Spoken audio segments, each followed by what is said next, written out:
Hello student, आप सभी का स्वागत है आपके प्यारे से YouTube channel MS coaching centre में। चलिए आज के वीडियो में हम लोग देखने वाले हैं चैप्टर 5। ये रोज पाठ हम लोग पूरा अच्छे तरीके से लाइन बाय लाइन पढ़ेंगे और ये इनके बारे में हम लोग पहले देख चुके हैं। सच्चिदानंद हीरानंद वात्स्यायन अज्ञेय जी के बारे में देख चुके हैं और इन्होंने लिखा है रोज पाठ को, और आज हम लोग इसी का बेस्ट एक्सप्लेनेशन देने वाले हैं। तो चलिए सभी लोग ना रेडी हो जाइए फटाफट से पढ़ने के लिए। तो ये हमारे चैप्टर आ चुके हैं और अब हम लोग पढ़ने वाले हैं। दोपहर में उस सूने आंगन में पैर रखते ही मुझे ऐसा जान पड़ा मानो उस पर किसी श्राप की छाया मंडरा रही है। उसके वातावरण में कुछ ऐसा अकथ्य अप्रिय किंतु फिर भी बोझिल और प्रकमय घना सा सन्नाटा फैल रहा था। देखिए, जब लेखक मालती के घर जाते हैं तो उस दोपहर के समय था और वहां जैसे पैर रखते उन्हें ऐसा महसूस हुआ जैसे यहाँ कोई श्राप का छाया मंडरा रहा हो और एकदम वो अकेला शांत सन्नाटा ऐसा उन्हें प्रतीत हुआ। चलिए अब आगे। मेरी आहट सुनते ही मालती बाहर निकले और मुझे देखकर पहचान कर उसकी मुरझाई हुई मुख मुद्रा तनिक सी मीठी विस्मय में जगी सी फिर पूर्णता हो गई। देखिए, जब आहट सुनती है कि मेरे दोस्त मेरा भाई आया है, तब वो बाहर जाती है और उन्हें देख के थोड़ा सा मुस्कुराती है। जो पहले से मुरझाई हुई थी वो थोड़ा सा मुस्कुराती है, लेकिन फिर पूर्णता वैसे ही हो जाती है मुरझाई हुई सी। उसने कहा आ जाओ, और बिना उत्तर की प्रतीक्षा किए भीतर की ओर चली और मैं भी उसके पीछे चला। और वो मालती बोली कि आ जाओ, और वो ये नहीं सुनी कि वो उनकी मतलब लेखक जी की प्रतीक्षा नहीं की कि हाँ तुम ये बोलोगे कि हाँ आ रहा हूँ। इसकी प्रतीक्षा किए बिना ही वो चली आई और लेखक भी पीछे पीछे चले आए। भीतर पहुंचकर मैंने पूछा वे यहाँ नहीं है? अभी आए नहीं है दफ्तर में? थोड़ी देर में आ जाएंगे, कई 1:30-2 बजे आया करते हैं। कब के गए हुए हैं? सवेरे उठते ही चले जाते। देखिए यहाँ पे है, आते के साथ ना लेखक पूछते हैं उनसे कि आपके पति यहाँ नहीं है? तो वो मालती बोलते हैं कि नहीं, अभी वो दफ्तर गए, थोड़ी देर में आ जाएंगे 1:30-2 बजे के करीब। और ये बोलते हैं कब गए थे? तो बोलते हैं सवेरे उठते ही चले जाते हैं। चलिए अब हम लोग आगे देखते हैं।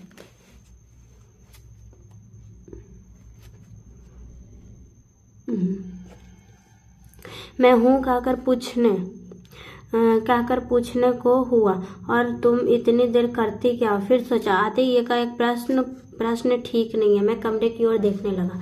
देखिए, वो और कुछ क्वेश्चन करना चाहते थे कि तुम आखिर इतनी देर करती क्या उनके जाने के बाद, लेकिन वो फिर एकाएक चुप हो गए कि अरे यार क्या अभी तो आया और एकाएक प्रश्न करने लगेंगे तो उसे शायद अच्छा नहीं लगेगा, और वे कमरे की ओर देखने लगे। हाँ चलो ठीक है। मालती एक पंखा उठाकर लाई और हवा करने लगी। मैं आपत्ति करते हुए नहीं मुझे नहीं चाहिए, पर वो नहीं मानी। बोली वाह कैसे नहीं चाहिए, इतनी धूप में आए हो यहाँ तो।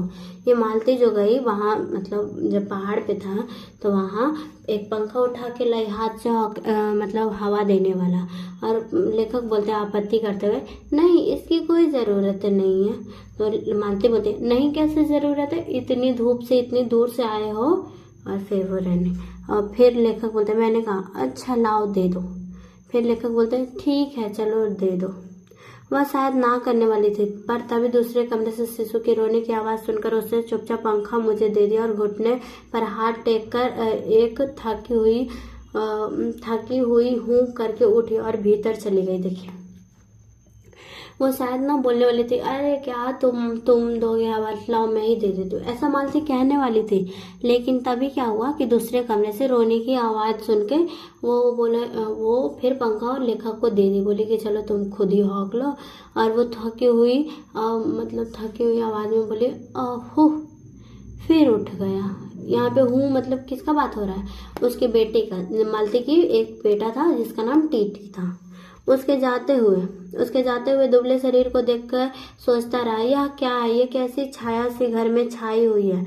मालती मेरी देखिए, वो जाते ही वो ना उसके दुबले पतले शरीर को देखते और लेखक को बोलते अरे ये क्या हो गया?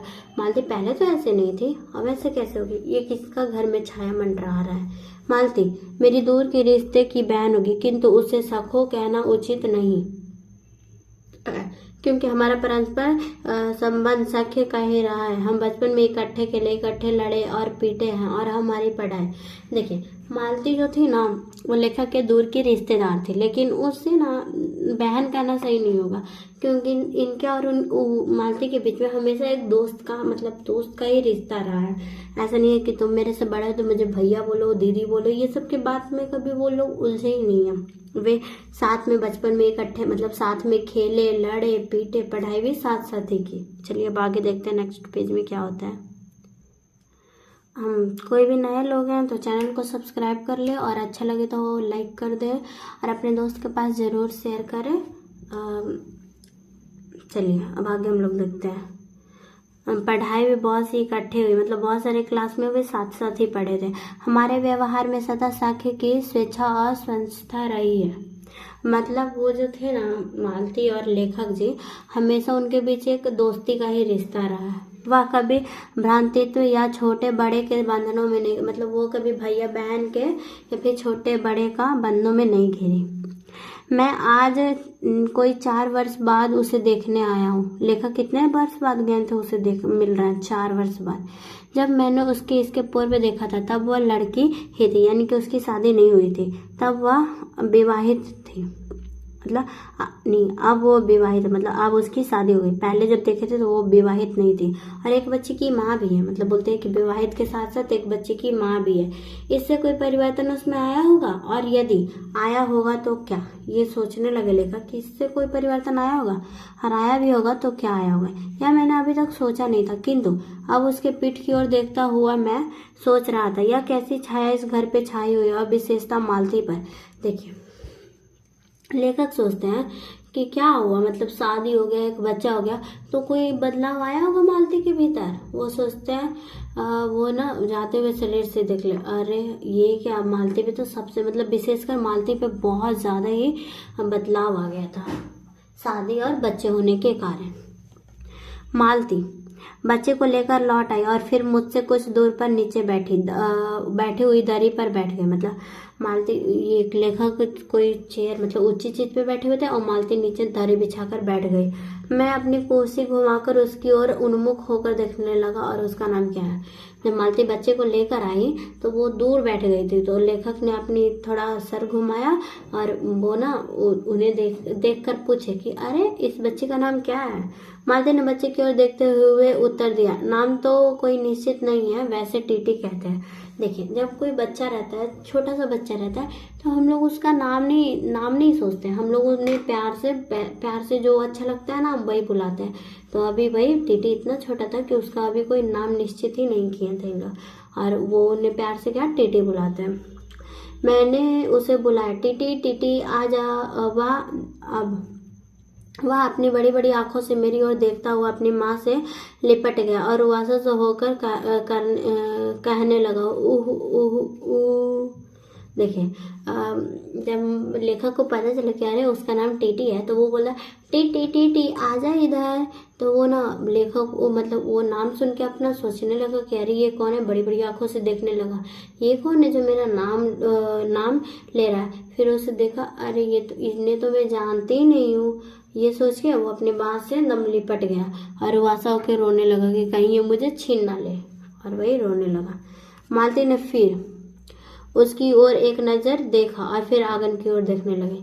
मालती फिर अपने बच्चे की ओर देखा, अरे क्या हुआ, और फिर आंगन की ओर देखने लगी। अब देखते हैं हम लोग आगे।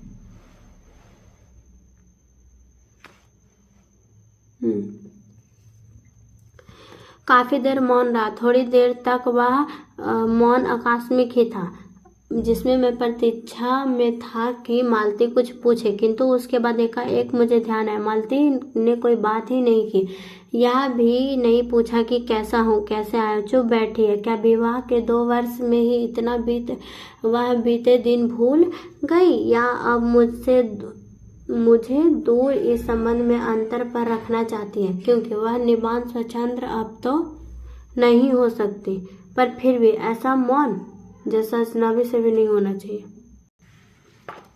क्योंकि वह निबान स्वच्छंद अब तो नहीं हो सकता, पर फिर भी ऐसा मौन अजनबी के साथ भी नहीं होना चाहिए। देखिए यहाँ बोलते हैं कि मैं इतना देर से आई हूँ, इतनी धूप में, इतनी मेहनत से आओ, और मालती ने मुझसे कुछ भी नहीं पूछा कि कैसे आए हो, कैसे आए हो, बस चुपचाप बैठी है। क्या विवाह के 2 वर्ष बाद में इतना बदल जाएगी? चलिए अब देखते हैं। मैं कुछ खिंसा होकर दूसरी ओर देखता हुआ कहा, जान पड़ता है तुम मेरे आने से विशेष प्रसन्न नहीं हो।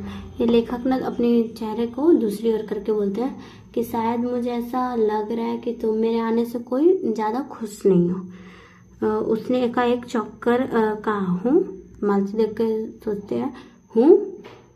यह हूँ प्रश्न सूचक था, किंतु इसलिए नहीं कि मालती ने मेरी बात सुनी नहीं थी। मतलब मालती इनकी बात नहीं सुनता है जब ये बोलते हैं कि जान पड़ता है। वो मालती चाहते हैं कि ये दोबारा दोहराए, किंतु केवल विस्मय के कारण इसलिए मैंने अपनी बात नहीं दोहराई। मतलब वो बात को नहीं दोहराया लेखक।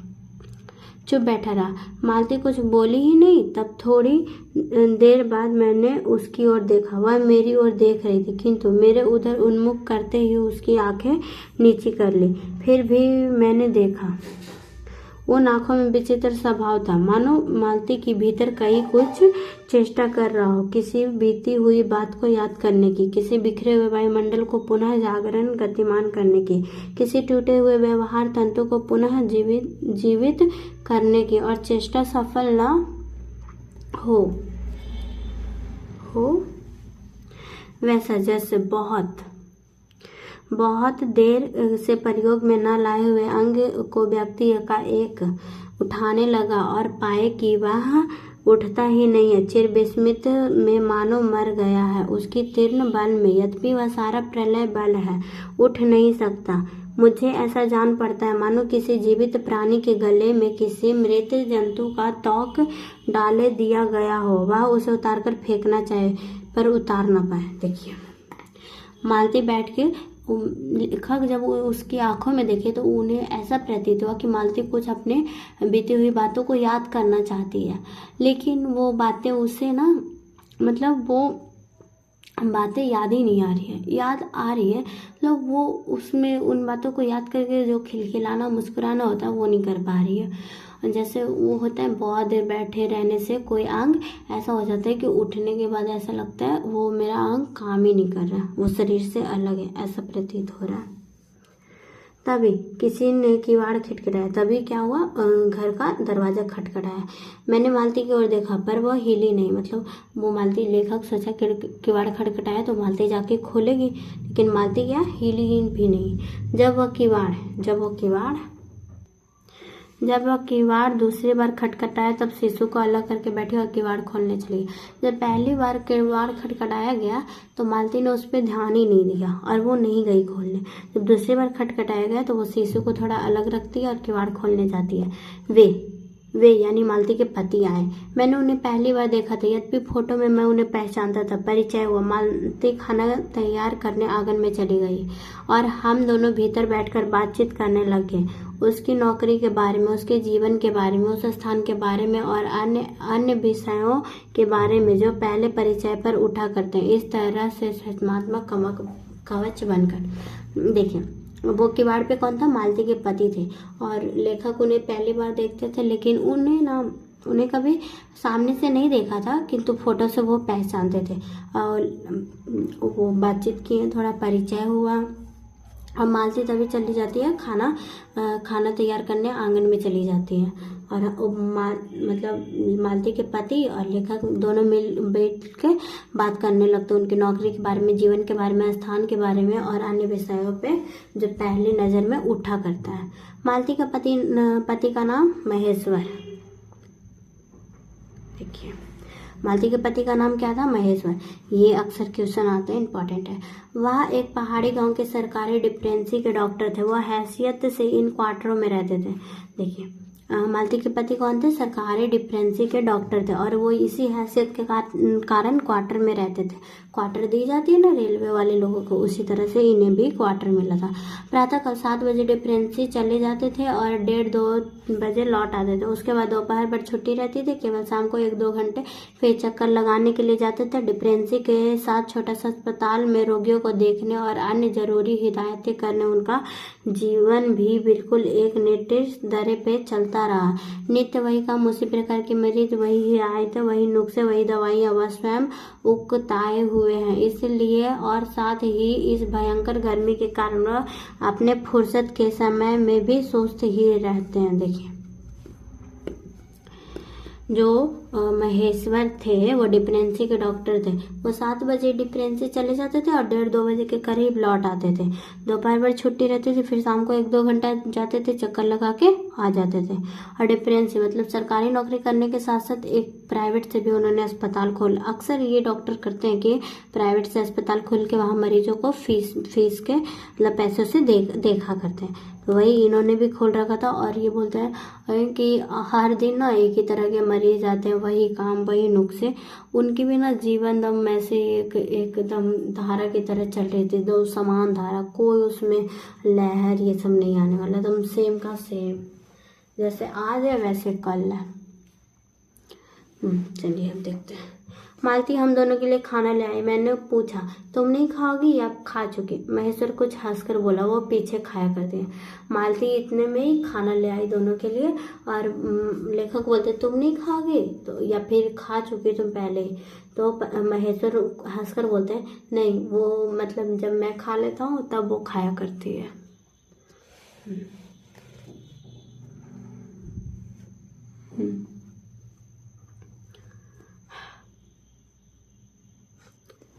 पति 2:30 बजे खाना खाते हैं, इसलिए पत्नी 3 बजे तक भूखी बैठी रहती है। तब पति 2:30 बजे खाना खाने आता है तो पत्नी 3 बजे तक भूखी रहती है।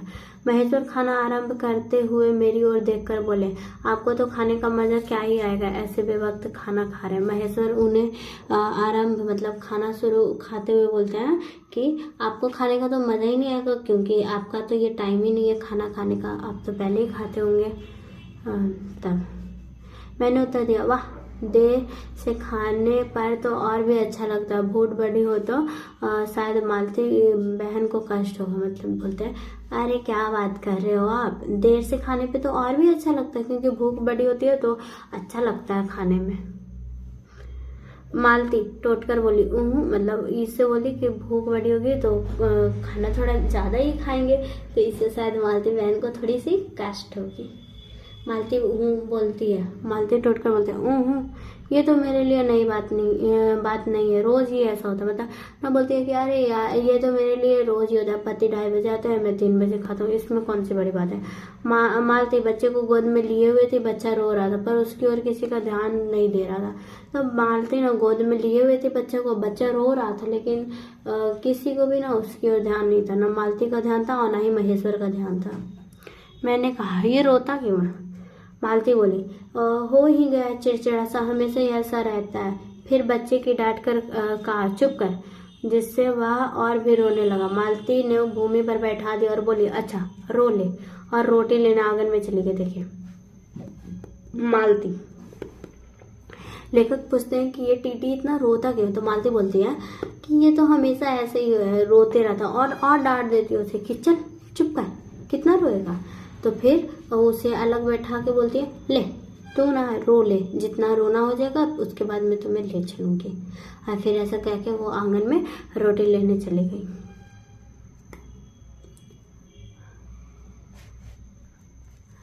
रोटी लेने चली गई। अब देखिए आगे क्या होता है।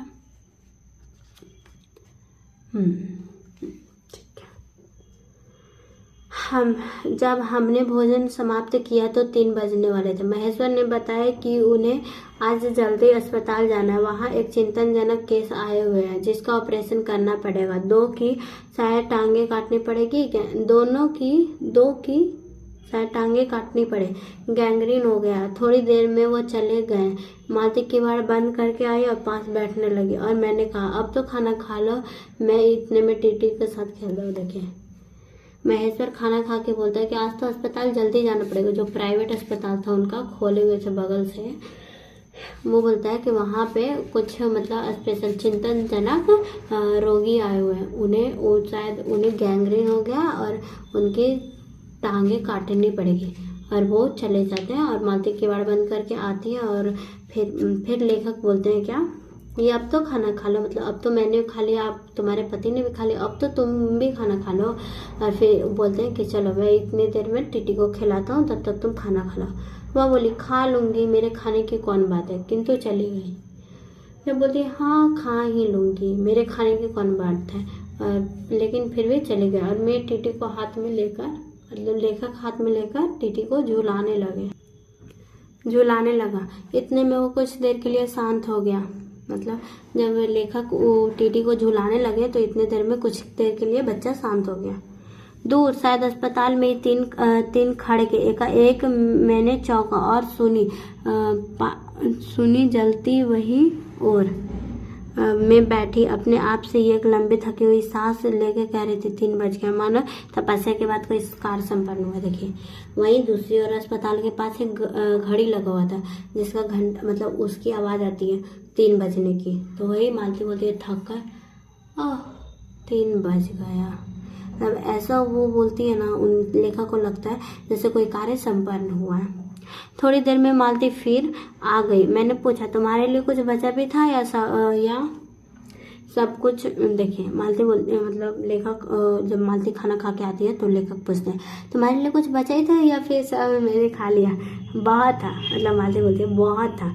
लेखक बोलते हैं हाँ बहुत था, भाजी तो सारी मैंने ही खा ली, कुछ बचा तो होगा नहीं, यो तो रोब तो जमाओगी बहुत सी। मैं हंसकर कहा, मतलब बोलती कुछ बचा तो था नहीं, भाजी तो मैं ही सारा खा गया। और बोल रही है रोब जमाओगी, हंसकर कहा। हंसकर लेखक कहते हैं।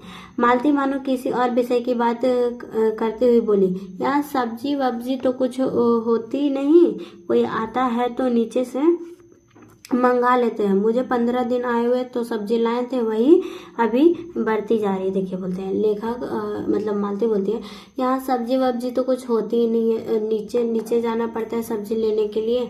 अगर कोई जाता है तो वहीं से मंगवा लेते हैं सब्जी को। जो ये पिछली बार 15 दिन मतलब गई थी, वही 15 दिन से सोचिए सब्जी चल रहा है। मैंने पूछा नौकर कोई नहीं है, मतलब देखिए मालती के पति तो गरीब थे नहीं, मतलब उनका वो सरकारी डॉक्टर था, साथ में उनका एक क्लिनिक भी था। तो ये अगर कहते हैं कि गरीब थे तो ये तो गलत होगा। मैं कोई ठीक मिला नहीं, शायद 2-3 दिन में हो जाए। बर्तन तुम ही मांजती हो और कौन, यह कहकर मालती छनमन में आंगन में लौट आई। देखिए लेखक बोलते हैं कोई नौकर नहीं है तो बर्तन ये सब तुम ही मांजती हो। बोलता है और कौन मांजेगा, जब मैं हूँ तो मैं ही ना मांजूंगी। इतने में छनमन में वो लौट आई। मैंने पूछा कहाँ गई थी, आज पानी ही नहीं है, बर्तन कैसे, मतलब ये जब गई आंगन में तो लेखक पूछते हैं कहाँ गई थी। बोलते हैं कि आज पानी ही नहीं है, बर्तन कैसे मांजेंगे। लेखक बोलते हैं पानी को क्या हुआ, रोज ही होता है, कभी वक्त पे आता ही नहीं है। आज शाम को 7 बजे आएगा तब बर्तन मांजेंगे। मतलब बोलती है कि आज 7 को या शाम को, मतलब टाइम से आता था पानी, तो आज शाम को 7 बजे आएगा तब मांजेंगे। चलो तुम्हें 7 बजे तक तो छुट्टी, कहते हुए मैंने मन ही मन सोचने लगा अब इसे देर रात तक 11 बजे तक काम करना पड़ेगा, छुट्टी क्या खा गई। लेखक बोलते हैं अरे चलो 7 बजे आएगा तो 7 बजे तक तो चलो तुम्हारी छुट्टी हुई काम से। तो बोलते हैं फिर मन ही मन सोचते हैं क्या छुट्टी क्या खा कोई, रात को तो ये सारे काम करने ही पड़ेंगे, देर रात तक उन्हें काम करनी पड़ेगा मालती को देर रात तक काम करनी। यही उसने कहा। मेरे पास कोई उत्तर नहीं था। यहाँ मेरी सहायता टीटी ने की। एकाएक रोने लगा और मालती के पास जाने की चेष्टा करने लगा। मैंने उसे देख लिया। देखिए अब इसके अलावा कोई टॉपिक बचा नहीं था बात करने के लिए, लेकिन इसमें टीटी ने मदद किया और वो रोने लगा। तो लेखक ने टीटी को मालती को दे दिया, क्योंकि टीटी मालती के पास जाने की इच्छा करने लगा। चलिए थोड़ी देर फिर मौन रहा। मैं जेब से एक नोटबुक निकाली और पिछले दिनों के लिखे हुए नोट देखने लगा। तब मालती को याद आया कि उसने मेरे कारण पूछा ही नहीं, और वो बोली यहाँ आए कैसे। मतलब देखिए लेखक मतलब मौन हो गया और अपनी जेब से नोटबुक निकाली और उसे ना पढ़ने लगा पीछे दिनों जो भी लिखे थे। तभी मालती को याद आया कि अरे मैं तो इससे कुछ पूछा ही नहीं है। तब वो बोलती है कि यहाँ कैसे आए। तब लेखा क्या बोलते हैं देखिए। मैंने कहा अच्छा अब याद आया है, तुमसे मिलने आया था, और क्या करने, एक दो दिन तो रहोगे ना। देखिए बोलता है ओ इतना देर के बाद याद आया है तुम्हें ये पूछने के लिए। तब मालती बोलती अच्छा कोई बात नहीं, एक दो दिन तो रहोगे ना, 2-3 दिन रहोगे ना। तब देखिए लेखक क्या कहते हैं, नहीं कल चला जाऊंगा। लेखक बोलते नहीं 2-3 दिन नहीं रहूंगा, कल ही चला जाऊंगा। मालती कुछ नहीं बोली, वो कुछ खिंसी हो गई, मतलब वो ऐसा बोले लेखक तो वो थोड़ी उदास हो गई। फिर मैं फिर नोटबुक की तरफ देखने लगा। थोड़ी देर बाद मुझे ध्यान हुआ कि मैं आया तो मालती से मिलने, किंतु यहाँ यह बात करने को बैठी और मैं पढ़ रहा हूँ। पर फिर बात भी क्या की जाए। मुझे ऐसा लग रहा था कि इस घर पे जो छाया घिरी है वह अज्ञात रहकर भी मानो मुझे वश में कर रही है। मैं तो वैसे ही नीरस निर्जीव हो रहा हूँ जैसे यह घर, जैसे मालती। देखिए कि मैं यहाँ मालती से मिलने आया हूँ और यहाँ पे मैं नोटबुक निकाल के, मतलब ये खुद ही मन में सोचते नोटबुक निकाल के पढ़ रहा हूँ, लेकिन अगर बात किया भी जाए तो क्या किया जाए। और वही छाया मुझ पे भी घेर रही है, जैसे मालती उदास ये शांत रहती है वैसे ही मैं भी होता जा रहा हूँ और ये मुझे भी अपने वश में कर रही है। मैंने पूछा तुम कुछ पढ़ते नहीं हो। मैं चारों ओर देखने लगा, कहीं किताबें दिख पड़े। लेखक बोलते हैं कि आप तुम पढ़ती नहीं हो। और फिर वो चारों ओर देखने लगे, अरे कहीं कोई 1-2 किताब मिल जाए। मालती कहती है यहाँ, यह कहकर थोड़ा हंस दी, मतलब मालती थोड़ा हंस दी और वह कहते हुए कह रही थी यहाँ पढ़ने को क्या है। मैंने कहा अच्छा मैं वापस आकर जरूर पुस्तकें भेजूंगा। और वार्तालाप फिर समाप्त हो गया। देखिए इतना ही बात हुआ, बोले कि यहाँ पढ़ने को क्या है। तो लेखक बोलते हैं कि मैं घर जब जाऊंगा तो तुम्हारे लिए पुस्तकें भेजूंगा। और बस इतना मेरी वार्तालाप फिर समाप्त हो गया। थोड़ी देर बाद मालती ने फिर पूछा आप कैसे हो लारी में, मतलब आप कैसे आए हो, कैसे हो मतलब आप कैसे आए, मतलब पैदल आए या फिर गाड़ी से आए।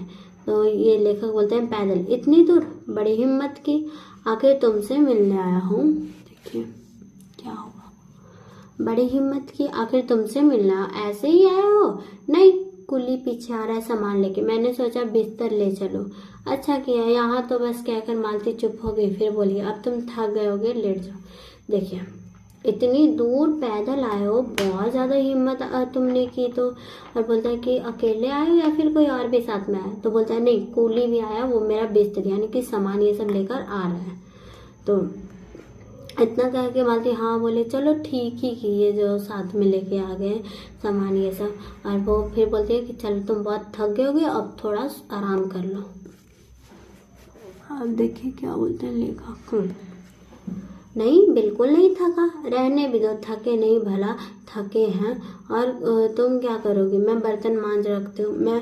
मैंने कहा वाह, क्योंकि यहाँ तो कोई बात मुझे सूझी नहीं। मतलब ये मतलब कि अगर मैं सो जाऊँगा तुम क्या करोगी फिर। तो वो बोलती है बर्तन को मांजने के लिए बाहर निकाल दूँगी। फिर यहाँ पे कोई बात सोची नहीं। और फिर वो बोले चलो ठीक है यार। थोड़ी देर बाद मालती उठी और चली गई टीटी को साथ लेकर। तब मैं लेट गया और छत की ओर देखने लगा। मेरे विचार से आंगन से आती हुई बर्तनों की घिसने की खन-खन ध्वनि मिलकर एक विचित्र सा एक स्वर उत्पन्न करने लगा, जिसके कारण मेरे अंग धीरे धीरे ढीले पड़ने लगा और मैं उगने लगा। देखिए जब बर्तन की हल्की हल्की से मांजने की, मतलब जब आवाज़ें आती है ठन ठून बर्तन की, तो सारी मिलके ना एक ऐसा लग रहा था जैसे वो लोरियाँ सुना रही है। और लेखक वो सोचने लगता उंगने, मतलब कि ऐसे करने लगते जैसे उन्हें नींद आ रही है। एकाएक वह एक स्वर टूट गया, मानो मौन हो गया, मतलब बर्तन की खनखनाहट ये सब बंद हो गई। तब मेरी नंदरा भी टूटी और मैं मौन से सुनने लगा। तब उन जो सो गए थे लेखक वो जाग गए। अब आगे देखते हैं। 4 खड़ा कर रहे थे और इसी का पहला घूंटा सुनकर मालती रुक गई, मतलब 4 बज चुके थे। वह 3 बजे वाली बात मैंने फिर देखी और अब की बार और उग्र रूप में, मतलब अब की बार और ज़्यादा। फिर मालती बोली 4 बज गए। मैंने सुना मालती एक बिल्कुल अनैच्छिक, मतलब देखिए क्या यहाँ पे है जो आपको दिखाते हैं। चलिए। मालती बिल्कुल अनैच्छिक अभिभूति विहीन नीरस यंत्रवत वह एक थके हुए यंत्र के स्वर में कह रही थी। 4 बज गए। देखिए लेखक को ऐसा लगा कि मालती तुम बिल्कुल एक यंत्र की तरह मतलब मशीन की तरह बोल रही है। 4 बजे मानो ये अनैच्छिक समय गिने गिने ही उसका मनुष्य तुल का जीवन बीता हो वैसे ही मतलब लेखक को ऐसा लग रहा है कि ऐसा ही इसका जीवन बीता है मतलब मशीन घड़ी का टाइम देखते हुए। जैसे मोटर की स्पीडोमीटर यंत्रवन फासला नापता रहता और यंत्र विराट स्वर में कहता था किससे मैं अमित शून्यपथ का इतना अंश तय कर लिया अब ना जाने कब कैसे मुझे नींद आ गई। मतलब देखिए वो इसकी मालती की तुलना करने लगे यंत्रवत एक स्पीडोमीटर से कि वो भी ऐसे ही करते हैं और तभी लेखक को नींद आ गई। तब 6 कभी के बज चुके थे मतलब जब लेखक की आंखें खुली तब 6 बज रहे थे। तब किसी के आने की आहट से मेरी नींद खुली। मैंने देखा कि महेश्वर लौट आया मतलब कोई आया तब लेखक की नींद खुली और वो देखे कि महेश्वर जी लौट आए हैं। उनके साथ फिर बिस्तर लिए मेरा कूली और उनके साथ ही कौन भी लौट आया उनका जो साथ में आ रहा था कूली वो भी लौट आया। मैं मुँह धोने के लिए पानी मांगने को ही था कि मुझे याद है कि पानी नहीं होगा। मतलब जब नींद से उठते हैं तो सोचते हैं कि चलो पानी से मुंह धो लेते हैं तब उन्हें याद है अरे पानी तो है ही नहीं घर में। मैंने हाथ को मुंह से पोंछते हुए महेश्वर से पूछा आपने बड़ी देर की मतलब हाँ वो फिर पानी से मुंह धोने के बजाय हाथों से ही मुंह को पोंछते हुए बोला अब बड़ी देर आए मतलब बड़ी देर से घर लौटे। तब उन्होंने किंचित गलानी भरे हुए स्वर में कहा हाँ आज वह गैंग्रीन का ऑपरेशन करना पड़ा। एक का करके आया दूसरे को एम्बुलेंस में बड़े अस्पताल में मतलब दो मरीज थे। एक का ऑपरेशन कर दिए थे और दूसरे को बड़े वाले अस्पताल में भेज दिए थे एम्बुलेंस से। अब देखिए यहाँ पे गैंग्रीन की बात करते हो कि आखिर ये गैंग्रीन है क्या। देखिए मैंने पूछा गैंग्रीन कैसे हो गया। एक कांटा चुभा था। देखिए अब महेश्वर बोलता है एक कांटा चुभा था उसी से हो गया। बड़े लापरवाह लोग होते हैं यहाँ के। एक कांटा चुभा था उसी समय अगर निकाल ले तो ये गैंग्रीन नहीं होता लेकिन बड़ी लापरवाह वो उतना भी नहीं करे मतलब एक कांटा को भी बाहर नहीं निकाले। मैंने पूछा यहाँ आपको केस अच्छे मिल जाते हैं आय का लिहाज से नहीं डॉक्टरी के अभ्यास के लिए मतलब यहाँ आपको अच्छे खासे केस मतलब मिल जाते हैं ऐसा नहीं पैसे के लिए नहीं वो क्या अभ्यास के लिए। डॉक्टर तो नए नए केस का अभ्यास तो कर जितना डॉक्टर लोग सर्जरी करेगा उतना ही उसमें एक्सपर्ट होता जाएगा वैसे ही बोले। हाँ मिल ही जाते हैं। यह गैंग्रीन हर दूसरे चौथे दिन के केस आ जाते हैं नीचे बड़े अस्पतालों में भी मतलब कि मतलब जो ऐसे खोले उसमें भी और जो बड़े वाले अस्पताल में उनका आती है वहाँ पे आ जाते हैं। फिर देखिए क्या है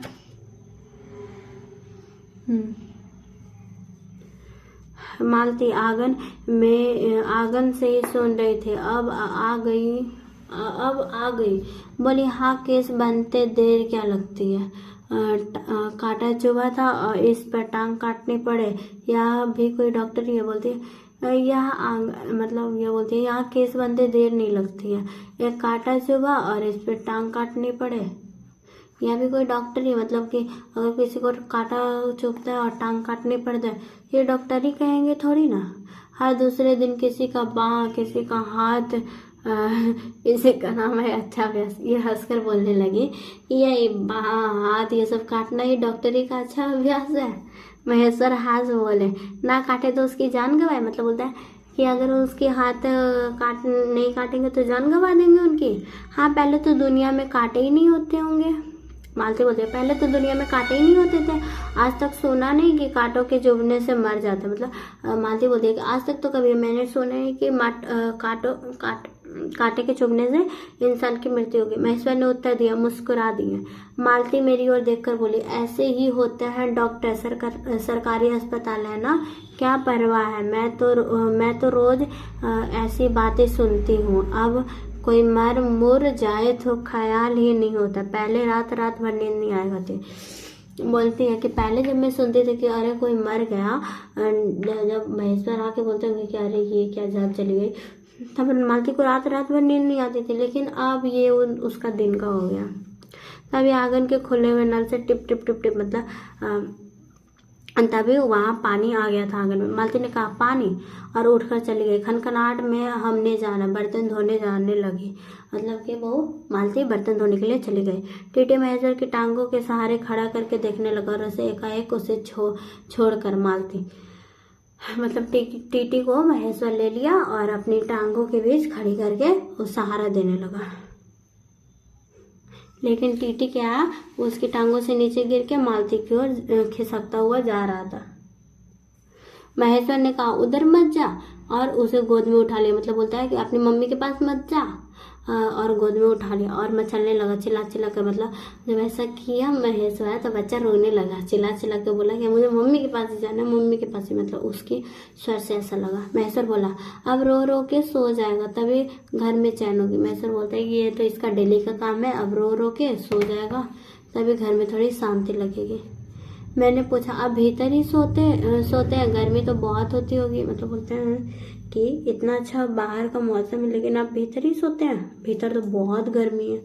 होने को तो मच्छर भी बहुत होते हैं, पर यह लोहे का पलंग उठाकर बाहर कौन ले जाए। अब के नीचे जाएंगे तो चारपाई ले आएंगे। फिर कुछ रुक कर बोले, आज तो बाहर ही सोएंगे, आपके आने का इतना ही लाभ होगा। बोलते हैं कि मतलब गर्मी के साथ साथ मच्छर भी बहुत होते हैं, लेकिन क्या कर सकते हैं, लोहे का पलंग कौन बार बार बाहर उठा के ले जाएगा। लेकिन आपके आने का फायदा क्या होगा कि आज हम लोग बाहर सोएंगे और इतना ही आपके आने का लाभ होगा। टीटी अभी तक रोता ही जा रहा था। महेश्वर ने उसे एक पलंग पर बैठा दिया, तभी पलंग बाहर से खींचने लगा। मैंने कहा, मैं मदद करता हूँ। दूसरी ओर पलंग उठाकर निकलवा दिए। मतलब जब कोई आता है तो ये ऑफ कोर्स ये तो तय ही है कि हम उसे अच्छे से खिलाएंगे, पिलाएंगे, अच्छी जगह सुलाएंगे, ये तो हर कोई करता है। वही पलंग निकलवाने लगा बाहर कि वही सोएंगे। अब हम तीनों, महेश्वर, टीटी और मैं, दो पलंग पे बैठ गए। दोनों पलंगों पर बैठ गए और वार्तालाप के लिए उपयुक्त विषय न पाकर उसे कमी को छुपाने के लिए टीटी से खेलने लगे। मतलब ये महेश्वर, लेखक और टीटी तीनों पलंग पे बैठ गए और जो मतलब कोई बात ही नहीं था तो लेखक ने टीटी के साथ खेलने लगा। बाहर आकर वह कुछ चुप हो गया, किंतु बीच बीच में एकाएक कोई भूला हुआ कर्तव्य याद करके रो उठता था और फिर एकदम चुप हो जाता था। कभी कभी हम हंस पड़ते थे या महेश्वर उसके बारे में कुछ बता देते थे। देखिए, बच्चा का तो काम ही होता है, कभी कभी रोते रहता है, कोई चीज़ अच्छी मतलब आश्चर्यचकित चीज़ देखता है तो वो चुप होकर देखने लगता है, फिर एकाएक रोने लगता है। इसी प्रतिक्रिया को देखकर महेश्वर और लेखक दोनों हंस रहे थे। मालती बर्तन धो चुकी थी। देखिए यहाँ पे क्या है, मालती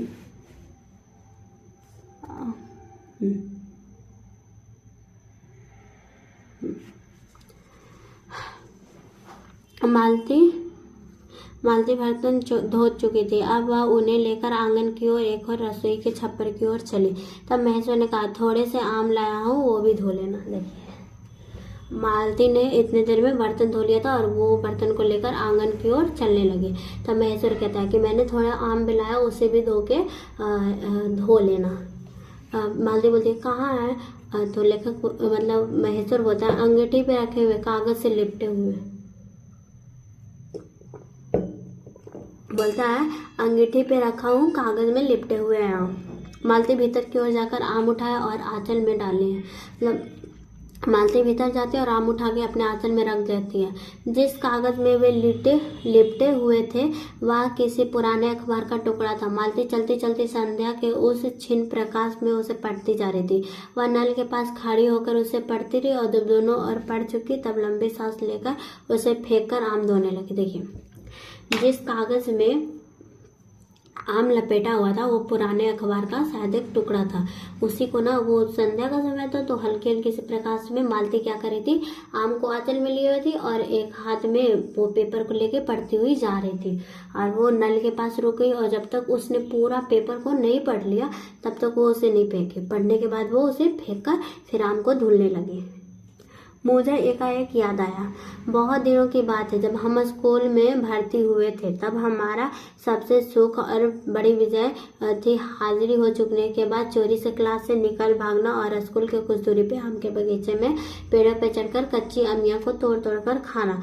मुझे याद आता था कि क्या भी जब मैं भाग जाती तो मालती नहीं आ पाती थी तो मैं खिन्न मन से लौट आया करता था। देखिए, बचपन में इनका एक ही टारगेट होता था स्कूल में जाके कि अपना हाजिरी को बनवा लेना है, जिससे अपने पेरेंट्स को शक ना हो कि हाँ ये स्कूल है, और उसके बाद चोरी चुप के क्लास से भाग जाना है और आम के बगीचे में आम की कच्ची कच्ची अमियाँ को तोड़ के और खाना है। लेकिन कभी कभी ऐसा होता था कि लेखक भाग जाते थे और जो मालती थी वो नहीं भाग पाती थी, तो वो बहुत खिन्न मन से वापस लौट आते थे।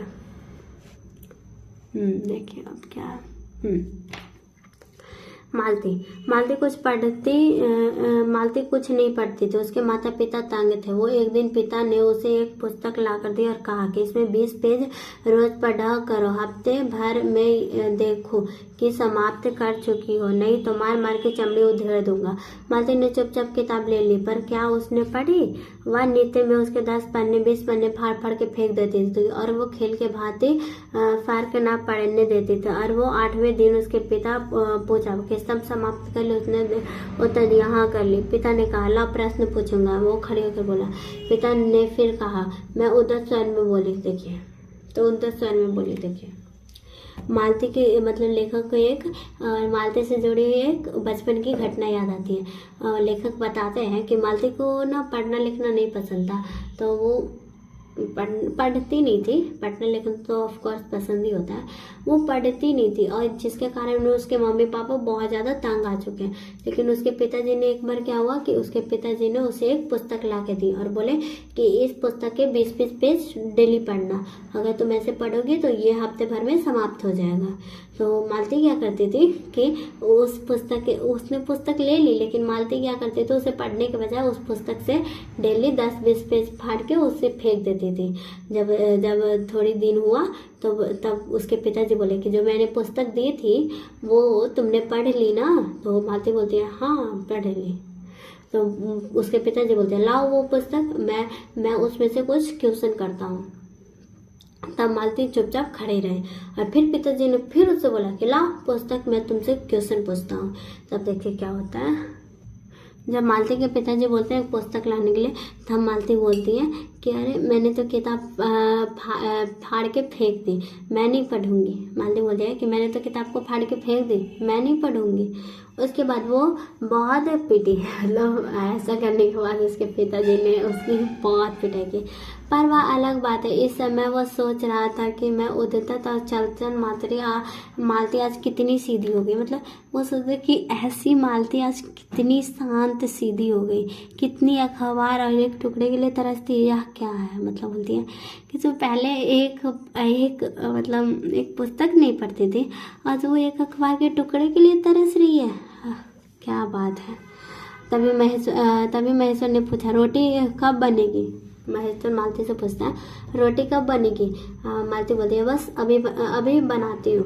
पर अब की बार जब मालती रसोई की ओर गई तब टीटी की कर्तव्य भावना उसकी वितीर्ण हो गई और वो मालती की ओर हाथ बढ़ाकर रोने लगा और नहीं माना। मालती ने उसे गोद में लेके चली गई। रसोई में बैठकर एक हाथ से उसने थपथपाने और दूसरी ओर से छोटे छोटे डिबिया उठाकर सामने रखने लगी। देखिए, वो पहले तो बर्तन धोने की जगह उसके पिताजी और लेखक ने संभाल लिया टीटू का, लेकिन जब दूसरी बार मालती रसोई में जाने लगी रोटी बनाने के लिए तब टीटी नहीं रहा और मालती को लास्ट में उसे गोद में उठा के लेके जाना ही पड़ा।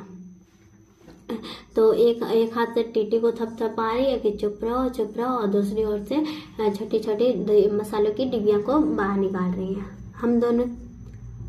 हम दोनों रात्रि की और भोजन की और एक दूसरे को से कुछ कहने की और न जाने कितनी कितनी न्यूनता की पूर्ति प्रतीक्षा करने लगे। मतलब उसके बाद लेखक और महेश्वर दोनों भोजन करते हैं, रात का भोजन करते हैं। चलिए, हम भोजन कर चुके थे और बिस्तर पर लेट गए थे। टीटी सो गया था। मतलब मालती पलंग के एक और मोजामा बिछाकर उस पर लिटा गई थी। वह सो गया था, पर नींद में कभी कभी चौंक कर उठता था और एकाएक बैठ जाता था। परंतु ही लेट ही गया था। मतलब टीटी सो गया था और जब सब लोग मतलब सो गया था, टीटी भी सो गया था। लेकिन कभी कभी ऐसा होता था ना कि टीटी को मतलब एक बार उठ जाता था और फिर सो जाता था। छोटे बच्चे अक्सर ऐसा करते होंगे। आप लोग ना इन चीज़ को ना अपने दिमाग में कल्पना करिए कि ये चीज़ें हमारे सामने हो रही है, तब मजा आएगा पढ़ने का। मैंने महेश्वर से पूछा, आप तो थके होंगे, सो जाइए। तो लेखक बोलते हैं, आप तो थके होंगे, सो जाइए। वह बोले, थके तो आप भी होंगे, 18 मील पैदल चल के आए। देखिए, किंतु उनके स्वर में मानो जोर दिया, थका तो मैं भी हूँ। मतलब ये बोलते हैं कि आप इतनी दूर से 18 मील आप पैदल चल के आए, थके तो आप भी होंगे। और दोनों बोलते हैं, हाँ थका तो मैं भी हूँ, थके तो आप भी हो।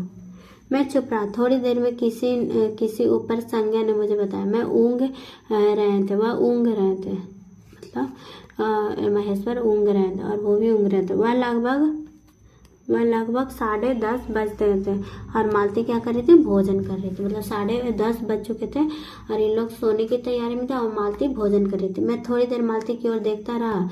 वह किसी विचार में, यद्यपि बहुत गहरे विचार में नहीं लीन हुई, धीरे धीरे खाना कर रही। मतलब गहरे विचार में लीन थी, हल्की फुल्की, और वो खाना कर रही थी। फिर मैं इधर उधर खिसक पर आराम से होकर आकाश की ओर देखने लगा।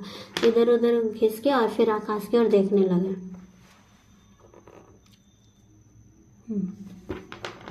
पूर्णिमा थी, आकाश अनावृत। पूर्णिमा के दिन देखते आकाश चमकते रहता, भाई अनावृत था। मतलब उसका कोई अंत नहीं था। मैंने देखा वह सरकारी क्वार्टर की दिन में अत्यंत सूक्ष्म और नीरस लगने वाली स्लेट की छत भी चांदनी में चमक रही थी। अत्यंत शीतलता और शीतलता झलक रही थी, मानो चंद्रिका उस पर से ही बहती हुई आ रही हो, झर रही हो। मतलब जो दिन में देखे थे वो ऊपर की ओर छत को, वो अब चांदनी से चमक रही थी और उन्हें लग रहा था कि वो झरझर शीतलता यानी कि ठंडी ठंडी हवाएं दे रही है। मैंने देखा पवन के चीड़ के वृक्ष गर्मी में सूखकर मटमैले हुए चीड़ के वृक्ष में धीरे धीरे गा रहा हो कि हर कोई जो कोमल है किंतु तरुण नहीं, अशांतिमय है किंतु उद्वेगी नहीं। जो है ना वहाँ पे के जो क्या बोलते हैं वो वहाँ पे क्या बोलते हैं, देखिए कोमल तो था लेकिन करुण नहीं था, मतलब दया नहीं थी। अशांतिमय था किंतु उग्मेय नहीं था। मतलब अशांति था लेकिन वहाँ कवाल मतलब कौन जो होता रहता वैसा नहीं था। अशांति तो था वहाँ, मतलब चिड़िया ये सब की थी, लेकिन वहाँ पे जो मन को छिन कर देने वाली जो आवाज़ें होती है वो नहीं थी। मैंने देखा प्रकाश के धुंधले नीले आकाश में पट से चमगादड़ न्यू उड़ान के चक्कर में काम रहे। वे भी सुंदर दिख रहा है। मतलब रात को देखते हैं कि चमगादड़ मतलब इधर उधर घूम रहे हैं, वो भी सुंदर दिख रहे हैं। तो उस समय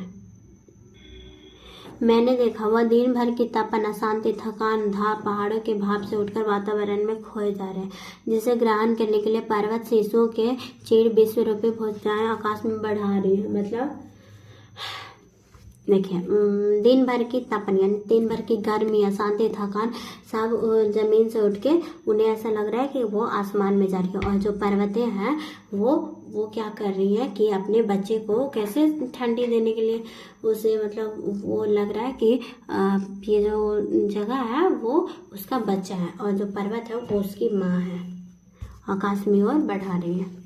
पर यह सब मैंने ही देखा, अकेले मैंने। मतलब देखिए ये सब सिर्फ वही देख रहे थे अकेले। मैंने महेश्वर ऊँघ रहे थे, मतलब महेश्वर को नींद आ रही थी और मालती उस समय भोजन करने निवृत्त होकर दही जमाने के लिए मिट्टी के बर्तन गर्म पानी में धो रही थी। और जो मालती थी वो दही जमाने के लिए मिट्टी के बर्तन को गर्म पानी में धो रही थी और कह रही थी अभी छुट्टी हुई जाती है। मेरे कहने पर 11 बजने वाला था, मतलब मैं ये 11 बजने का टाइम हो गया था, 11 बज रहा था। धीरे से सिर हिलाकर बता रही थी कि रोज ही इतने बज जाते हैं मालती, मतलब डेली का यही है कि 11 तो बज ही जाते हैं। मालती ने वह सब कुछ नहीं देखा। मालती का जीवन अपनी रोज की नियति गति में बह रहा था और एक चंद्रमा के चंद्रिका के लिए वो ये एक संसार के लिए रुकने को तैयार नहीं था। देखिए जो लेखक फील कर रहे थे कि ये मतलब इतना चांदनी में चमक रहा है, ये सब जितना भी यहाँ पे वर्णन किया गया वो सिर्फ लेखक ही महसूस कर रहे थे। महेश्वर तो सो रहे थे और मालती जो थी वो एक मशीन की भांति चल रही थी और वो जो चंद्रमा के करुण ये सब देखने के लिए वो अपने अति से समझौता नहीं करना चाहते थे, अपने कामों से समझौता नहीं करना चाहती थी, रुकने को तैयार ही नहीं थी। वो जो अपना नियति मतलब डेली जो काम करती है वही कर रही थी। चांदनी में शिशु कैसा लगता है, इस उल्लास की जिज्ञासा में मैंने टीटी की ओर देखा। वह एकाएक मानो किसी सेंसवोचित वामता में भर उठा और खिसकर पलंग से नीचे गिर पड़ा और चिल्ला कर रोने लगा। महेश्वर ने चक्कर कहा क्या हुआ। मैं झटपट से उसे उठाने दौड़ा। मालती रसोई से बाहर निकल रही और मैंने खट शब्द को याद करके धीरे से करुण स्वर में कहा चोट बहुत लग गई बेचारे को। देखिए ये क्या होता है कि लेखक को ना इच्छा है कि अरे ये सब कुछ इतना सुंदर दिख रहा है तो बच्चा कैसा दिखता होगा इस चांदनी में। तो इसी जिज्ञासा से ना वो शिशु को मतलब टीटी को देखने लगे। लेकिन क्या हुआ कि एक शिशु की नींद खुली और वो खिसक के पलंग से नीचे गिर गया और क्या हुआ कि वो रोने लगा। तो महेश्वर की आँख खुल गई और बोला अरे क्या हो गया, मतलब चौंक कर बोला कि क्या हो गया। तो वो लेखक है जो झटपट उसे उठाने के लिए दौड़े, वो गिर गया था ना। तो बाहर मालती भी रसोई से बाहर निकली दही जमाने के लिए जो गई हुई थी बाहर, और फिर लेखक बोलते खट से क्या हो गया, मतलब फिर से बहुत ज़्यादा चोट लग गई होगी बेचारे को।